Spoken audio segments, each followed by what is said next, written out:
At the start of the Pacific War, high-ranking officials in Tokyo confidently asserted that America could never conquer the ocean. They believed that the vast distances of the Pacific, the treacherous reefs protecting numerous islands, and the absence of shallow draft transport vessels made any large-scale amphibious invasion unthinkable. Japanese admirals, filled with pride in their own naval power and certain of their strategic insight, openly mocked the notion of American soldiers launching beach assaults across thousands of miles of ocean. They perceived the Americans as primarily a land-based army with little appetite for amphibious warfare. The Imperial Navy had established coastal defenses, operating under the assumption that no Western fleet could successfully navigate both the Pacific and the perilous barrier reefs to execute a forceful landing. The Japanese strategy was straightforward. The ocean itself would serve as a more formidable shield than any steel fortification. This dismissive view stemmed from both arrogance and practical experience. In the early months of 1942, Japanese forces had expanded their presence across the Pacific with minimal resistance. They swiftly captured Wake Island, the Philippines, and extensive territories through rapid offensives. Their commanders were convinced they possessed superior knowledge of island warfare. They cited the disastrous Allied attempt to defend Singapore as evidence of Western incompetence in tropical environments. When reports reached Tokyo about American experiments with small landing craft in New Orleans shipyards, the information was disregarded. How could flimsy wooden boats possibly bear the weight of modern warfare? How could such fragile vessels transport tanks or artillery through crashing waves? Japanese strategists found it laughable. However, concealed beneath the laughter was a dangerous oversight. Japan's military doctrine prioritized decisive naval engagements, where fleets of carriers and battleships would clash in open waters. Amphibious defense was treated as a secondary consideration, based on the assumption that few adversaries would dare to attempt such landings. This miscalculation overlooked a crucial reality. America's strength lay not only in its naval forces but also in its industrial capacity. When U.S. planners committed to island hopping, they did so with the intention of turning the impossible into the commonplace. In 1941, a Louisiana boat builder named Andrew Higgins began experimenting with swamp boats used by loggers. Despite lacking a military background, he understood how to navigate vessels through shallow, obstacle-laden waters. His designs enabled vessels to run onto mudflats or sandbars, and then reverse back into deeper water. These features, ridiculed by naval traditionalists, were precisely what the U.S. Marine Corps required. The Japanese had never heard of Higgins, nor did they foresee that one man's innovation would contribute to the downfall of their empire. Japan's failure was in not recognizing the United States' determination to adapt. While Tokyo ridiculed the idea of landing craft overwhelming their beaches, Washington quietly invested resources into a weapon that would revolutionize amphibious warfare. Factories were preparing to mass-produce vessels on a scale unprecedented in naval history. By dismissing these developments as insignificant, Japan underestimated not only a piece of machinery but also a mindset. This hubris would bring about serious repercussions. When the initial Higgins boats steered their prows toward defended shores, Japanese troops concealed behind palm frond fortifications would no longer find it amusing. It would dawn on them too late that the Americans had converted the Pacific Ocean's waters from a protective obstacle into an invasion highway. And with each ensuing wave of Higgins boats, Japan's safety perimeter diminished. The genesis of the Higgins boat did not originate with high-ranking officers, but with a driven entrepreneur based in New Orleans who identified issues others disregarded. Andrew Jackson Higgins was a rugged, unyielding individual who had centered his enterprise on shallow draft vessels for lumberjacks and oil drillers operating in the Louisiana bayous. These boats, known as Eureka boats, were engineered to glide across mudflats and navigate waters that frequently measured only a few feet in depth. They possessed the capability to beach themselves on a shoreline and subsequently retreat without damaging their propellers. Upon initial observation, these practical vessels scarcely seemed poised to reshape the balance of power in a global conflict. Nevertheless, Higgins held a perceptive insight that evaded the grasp of experts. Military forces engaged in island warfare required the means to transport personnel and equipment directly onto a beach. As the U.S. Marine Corps began contemplating amphibious operations during the 1930s, they recognized that conventional naval boats would prove inadequate. The majority of existing vessels were cumbersome, sluggish, and ineffective in surf or shallow water. Marines were compelled to disembark from offshore transports, remaining vulnerable to enemy fire for an extended period before they could effectively employ their firearms. Accounts from prior exercises underscored that any beach assault would be suicidal without an innovative type of landing craft. Higgins' Eureka boat garnered the attention of progressive-minded officers who were urgently seeking viable alternatives. Its minimal draft, velocity, and maneuverability appeared to provide a promising solution. However, the design was not without its shortcomings. Troops were required to scale the sides to disembark, potentially generating hazardous bottlenecks under fire. Higgins took heed of feedback and enhanced his design, incorporating a broad ramp into the bow section. This inventive feature enabled soldiers to rapidly surge out in a matter of seconds, weaponry at the ready, rather than awkwardly clambering over the boat's edges one at a time. Furthermore, tanks and jeeps could directly proceed onto the beach, transforming a delicate wooden craft into a conduit for contemporary warfare. The Navy Bureau of Construction had dismissed Higgins as a boisterous civilian, yet the Marines held him in greater regard. An officer later stated, "Higgins is the individual who secured victory for us. Japan possessed no comparable asset. Their landing vessels were scant, often improvised, and rarely designed to sustain repeated assaults under intense fire. Japanese strategy hinged on swiftly seizing islands before an adversary could mount a response. They did not foresee the need to defend against large-scale amphibious invasions. Consequently, they overlooked the prospect that the United States might mass-produce such boats in the tens of thousands. As 1941 approached and war loomed, the U.S. military placed its initial significant orders. Higgins's New Orleans shipyards maintained round-the-clock operations, employing a workforce comprising thousands of men and women. Craftsmen specializing in welding, carpentry, and mechanics translated his conceptual designs into a product suitable for mass manufacturing. Each boat that was completed featured the unique sloping bow and a level bottom design that would eventually give it iconic status. Though formally designated as LCVPs, standing for Landing Craft, Vehicle, Personnel, these vessels were simply known as Higgins boats among soldiers and sailors. The disparity between Japan's underestimation and the United States' innovative spirit was glaring. While Japanese military leaders disregarded reports about these unusual ramp-equipped boats, American manufacturing plants enhanced them, turning them into effective instruments of war.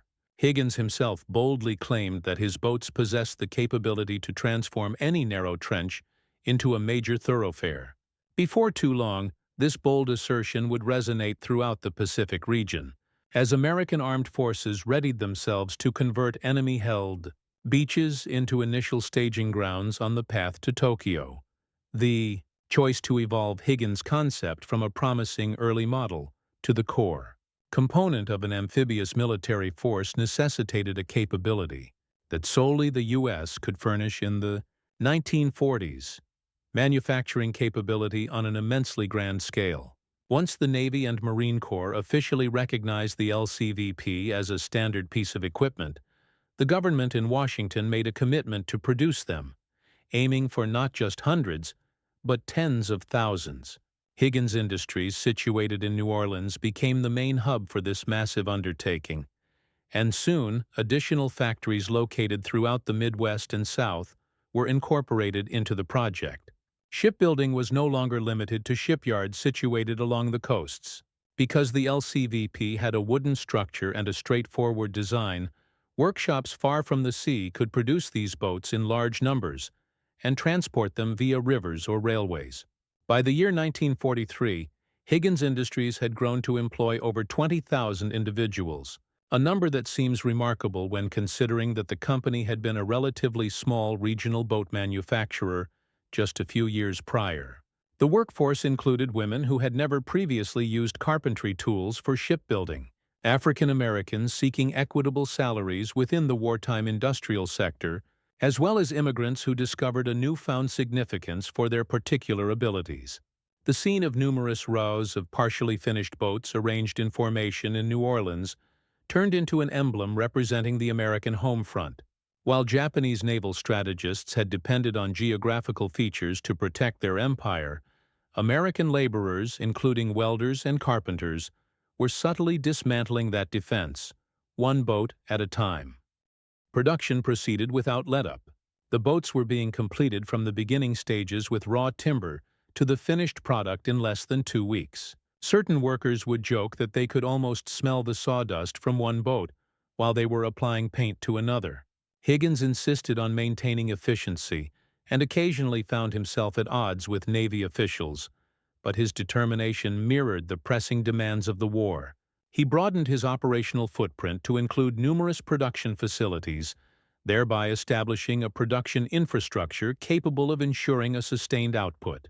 The boats were constructed using plywood and were driven by diesel-fueled engines, which rendered them comparatively cost-effective when weighed against steel naval warships, and yet their functional utility was incredibly high. Every LCVP had the capacity to transport either 36 soldiers or a jeep or a smaller-sized artillery weapon. When this is multiplied by the thousands of boats being launched each month, the sheer scale becomes undeniably evident. Japan had never envisioned that an industrial foundation could be mobilized so comprehensively and with such speed for an application as specialized as amphibious combat. In Tokyo's strategic calculations, naval conflict was centered around aircraft carriers and cruisers, whereas in Washington, the focus was on establishing the means to deploy troops wherever necessary, consistently and repeatedly until resistance was broken. The capacity for the swift construction of Higgins boats exemplified a larger trend that alarmed America's adversaries. This was the power to transform innovations into overwhelming military strength. Just as the factories in Detroit were churning out bombers at an astonishing rate, the shipyards of New Orleans were producing landing craft in equally impressive quantities. What concerned Japanese military strategists was not merely one or two isolated daring invasions. Rather, it was the belated realization that America had the capacity to conduct such invasions repeatedly and without end. With each new island fortress constructed and every garrison deployed, the Japanese forces suddenly appeared exposed as the Higgins boats started to come off the production lines in what seemed like endless streams. By the time the initial groups of LCVPs were distributed to bases in the Pacific, the derisive comments that had once been common in Japanese naval meetings had become outdated. These boats were no longer just curiosities. They symbolized an oncoming surge of wood and steel, carrying the very real threat of invasion. And as reports began to circulate regarding their actual battlefield performance, it became increasingly clear that America had successfully unraveled the challenges posed by the Pacific's reefs and coastlines. An amphibious vehicle, initially seen as an insignificant craft designed for marshy areas, had evolved into a cornerstone of a completely new form of warfare. The Higgins boats were truly put to the test for the first time in the summer of 1942 when American forces commenced the Guadalcanal campaign. This operation marked the beginning of the island-hopping strategy, and it demanded that the United States land thousands of Marines on enemy-held beaches defended by Japanese soldiers, who mistakenly assumed that the Pacific's natural defenses of reefs and jungles would inflict significant casualties. To the astonishment of the Japanese forces, and even surprising some of the more cautious American commanders, the Higgins boats swiftly proved their immense value. At daybreak on August 7th, seemingly endless formations of these wooden vessels, their flat bottoms striking the waves, headed towards the shores of Guadalcanal. Each boat carried at least 30 Marines, packed closely together, rifles at the ready, helmets angled down to shield them from the ocean spray. From their positions offshore, Japanese gunners focused their weapons on the approaching landing waves, anticipating confusion and significant delays as the Americans struggled to disembark.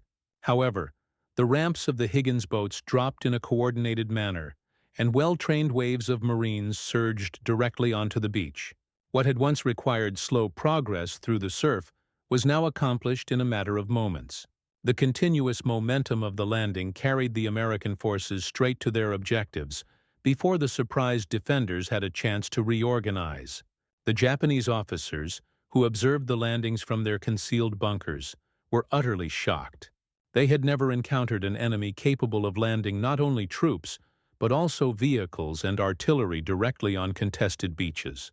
Soon after the initial waves of infantry, larger Higgins boats delivered jeeps, supplies, and even lightweight field guns, providing the Marines with immediate and potent firepower inland. A campaign that Japanese military planners had previously considered unsustainable had suddenly become entirely possible. The Guadalcanal campaign was certainly not without its difficulties.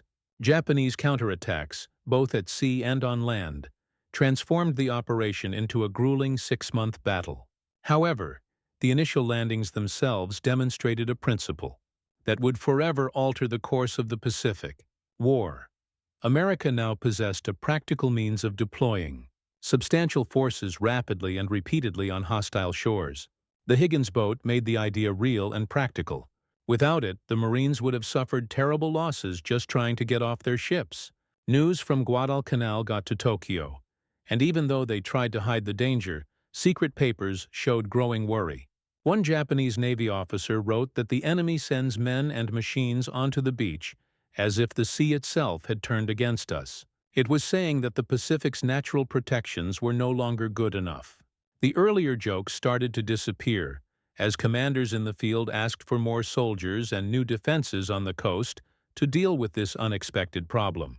Meanwhile, in Washington and New Orleans, the success at Guadalcanal proved Higgins was right. More orders came in, and making them went faster. Factories were already making as many as they could, but the Navy wanted even more. Soldiers and sailors liked the boats even though they thought they were ugly, admitting they were necessary. What mattered was not what they looked like, but what they made possible. Moving easily across an ocean with many defended islands, Guadalcanal was only the start. The Japanese defenders had only seen a little bit of what was coming. For every Higgins boat that landed in 1942, hundreds more were being built. Each one promised another landing, another island taken back from Japan. By laughing at America's attempts to get good at sea landings, Japan did not see that things had already started to change. After Guadalcanal, the speed of sea attacks in the Pacific increased, and with each attack, the Higgins boats showed they were not just helpful, but needed. The island-hopping plan meant that American forces had to capture airfields and ports spread across thousands of miles from coral reefs to strong volcanic islands. Without a sure way to land soldiers and gear right onto enemy beaches, that plan would have failed because it was too big. Instead, the flat-bottom boats became the most important part of U.S. attacks. In November 1943, at the Battle of Tarawa, the Higgins boats faced one of their toughest challenges. The reef's shallow waters stopped many bigger boats from reaching the beaches, forcing Marines to walk through deadly Japanese fire. Yet even there, the LCVPs managed to bring wave after wave of soldiers as close as possible, letting enough men move ahead and get a secure spot. Survivors of the terrible battle remembered that without the Higgins boats, the attack might have completely failed. Even with awful losses, Tarawa showed that the Americans could break through even the strongest island defenses. The lessons from Tarawa shaped what happened next in the war. At Saipan in June 1944, and later at Tinian and Guam, Higgins boats carried tens of thousands of Marines onto the beach in planned waves. By then, the U.S. Navy had gotten very good at organizing sea attacks. From the air, it looked amazing. Huge groups of landing craft spreading out in perfect order, their ramps dropping at the same time as troops rushed forward. Japanese soldiers hiding in caves and bunkers were shocked by how massive the landings were. Instead of small, careful attacks, they saw a full-scale war brought right to their shores. Higgins boats were not fancy machines. They didn't have armor, and could easily be hit by artillery and machine gun fire. But their simplicity was their advantage. They could be fixed fast, made cheaply, and replaced endlessly. Marines called them the boats that won the war, knowing that without them, the island campaign would have stopped. The Japanese, however, didn't have as many amphibious vehicles. Their defenses were made to stop small attacks, not a constant stream of people and machines arriving again and again. As the war moved north toward the Marianas, the Japanese soldiers became more afraid. Each new landing showed that location didn't guarantee safety anymore. Faraway islands, once thought unbeatable, became isolated traps. Japanese officers reported in disbelief that the enemy lands everywhere at once and brings all the weapons of land war with them. The Higgins boats had removed the barrier between the sea and the land. For American leaders, the success of these boats proved their overall plan was right. The Pacific was no longer a barrier, but a path, and each island captured brought bombers closer to Japan. The laughter once heard in Tokyo's planning rooms now seemed like a sad reminder of a big mistake. The Americans had not only mastered amphibious war, they had industrialized it, and the Higgins boat was the simple tool carrying an empire's downfall on its flat wooden deck. While the Higgins boat became well known in the Pacific War, it was useful in many other places. By 1944, thousands of these boats had been sent across the Atlantic, where they would be very important in freeing Europe. The most memorable event happened on June 6, 1944, when the largest amphibious attack in history stormed the beaches of Normandy. Without the Higgins boats, Operation Overlord would have been impossible. In the darkness before dawn, many LCVPs were lowered from transport ships into the choppy English Channel. Crews fought the waves as they steered toward the coast of France, each boat filled with 30 to 36 soldiers. For many soldiers, their last peaceful moments were spent sitting on the wooden benches, listening to the boat's engine under the sound of distant naval guns. The ramp at the front was both scary and a way to be saved. Once it dropped, the men would be in danger, but they would also be on the sand in seconds. At 6:30 a.m., those ramps crashed down along Utah, Omaha, Gold, Juneau, and Sword beaches. Soldiers jumped into the water, moving forward under heavy fire, supported by tanks and artillery that followed on bigger landing craft. The Higgins boats made this happen. They turned a dangerous shoreline into an open door, sending out thousands of men every hour. Even though the fighting at Omaha Beach was awful, where Germany's defenses were strongest, the landing worked because there were always more soldiers coming.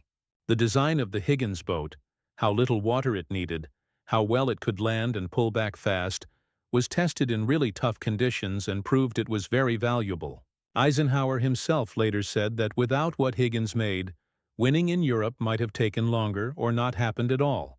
A military officer famously said, "Andrew Higgins is the person who helped us win the war." Such high praise was very accurate. The Higgins boat became more than just a boat. It was a plan made real with wood and steel. For Japan, still fighting in the Pacific, the news from Normandy was a bad sign. Even though they had once made fun of America's attempts to get good at sea-to-land fighting, seeing Allied armies attacking across France using lots of Higgins boats showed that the United States had gotten really good at a way to take over land all over the world. Tokyo's leaders knew that what was happening in Europe would soon happen in the Pacific, but even bigger, because America would focus all its attention there. The Normandy landings changed things not just for Europe, but also for how people saw America's new ideas in industry and war tactics.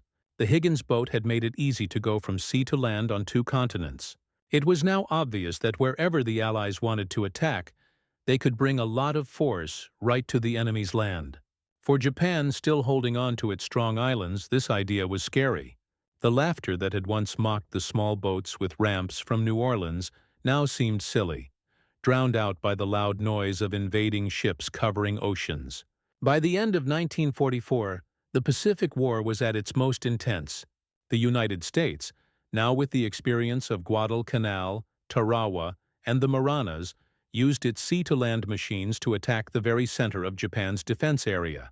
The Higgins boats, made in large numbers and tested in battle, became the main tools of the final attack. Their flat fronts and wooden ramps, once laughed at in Tokyo, were now the scary sign that an invasion was coming.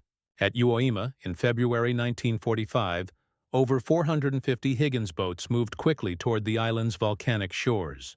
Marines were inside, getting ready as the boats hit black sand under heavy fire from Japanese soldiers in protected positions. For hours, one group of LCVPs after another brought fresh soldiers into the dangerous battle, their ramps dropping into smoke and chaos. Many boats were destroyed by big guns, but there were always more coming behind them. Survivors remembered the strange pattern. The ramp drops down, men run forward, another boat comes, and the same thing happens again and again. Without this constant flow of soldiers, they might not have been able to hold their position on Uima. Just a few weeks later at Okinawa, it was even bigger. More than 120 Higgins boats took part, carrying not just Marines, but also Army soldiers, vehicles, and supplies. There were so many invading ships that Japanese observers could hardly believe what they were seeing. They used to think reefs and rocky shores would keep their country safe, but they now saw American fleets easily get past all natural barriers. The LCVPs moved through the water in constant lines, letting out many soldiers who would fight their way further inland.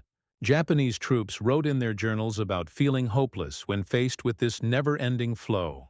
Even when they were able to destroy many landing boats, it did not make a difference. More kept arriving. It was as if America's factories had poured the Mississippi River into the Pacific Ocean. The Higgins boat was not just one weapon to defeat. It showed a strong industrial nation that could not be stopped. For the American leaders, the LCVPs showed the belief that every island could be captured. Amphibious war was no longer just a test, but a science made perfect through practice and a lot of production. When planners thought about Kyushu and Honu, they believed that Higgins boats would again carry the first groups of soldiers into Japan itself.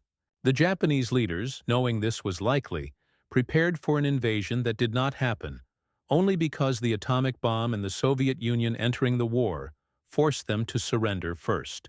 But by then, the mental effect had already happened.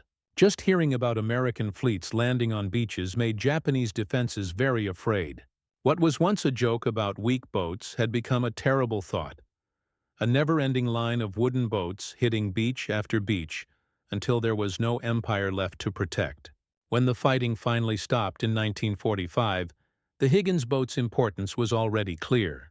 What started as a boat for swamps in Louisiana had become one of the most important tools for winning World War II.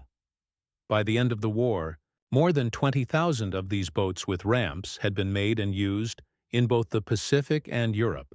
They had carried Marines through the water at Tarawa, soldiers onto the beaches of Normandy, and armored jeeps up the volcanic sands of Iwo Jima. Their simple wooden bottoms and diesel engines were not fancy at all, but they had changed how wars are fought today. For Japan, the laughter that once greeted America's tests with boats that could land on beaches had long turned to silence. The Imperial Navy's quick rejection of the LCVP showed a big mistake, not just about a machine, but about an industrial system that could make a lot of them. Japanese leaders had counted on the Pacific Ocean itself to protect their empire. They had not counted on the cleverness of people like Andrew Higgins or the large workforce of American factories. Every landing craft that dropped its front onto an enemy shore was a sign that Japan had underestimated America's strength. American leaders clearly recognized how important Higgins's design was. Eisenhower himself said that without the LCVP, the Allies could not have landed on an open beach. Later, historians agreed, saying that the Higgins boat had removed the natural barrier between the water and the land. It changed oceans into roads and beaches into entrances for taking over. By bringing soldiers, vehicles, and weapons straight to enemy shores, it made America's plan to move from island to island real and made D-Day thinkable. The impact went beyond just battle plans. The Higgins boat showed how well America could quickly come up with new ideas, make things on a large scale, and use regular people's cleverness for war. Workers in New Orleans and around the country, including women, minorities, and immigrants, put their work into the boats and ramps that carried soldiers into battle. Every boat was more than just a war tool. It was a success of teamwork. It was industrial democracy made into wood and steel, and it changed the world's power structure. After the war, Higgins factories became quiet, and many of the boats were left to decay in harbors or were sold as extra. But their mark on history stayed.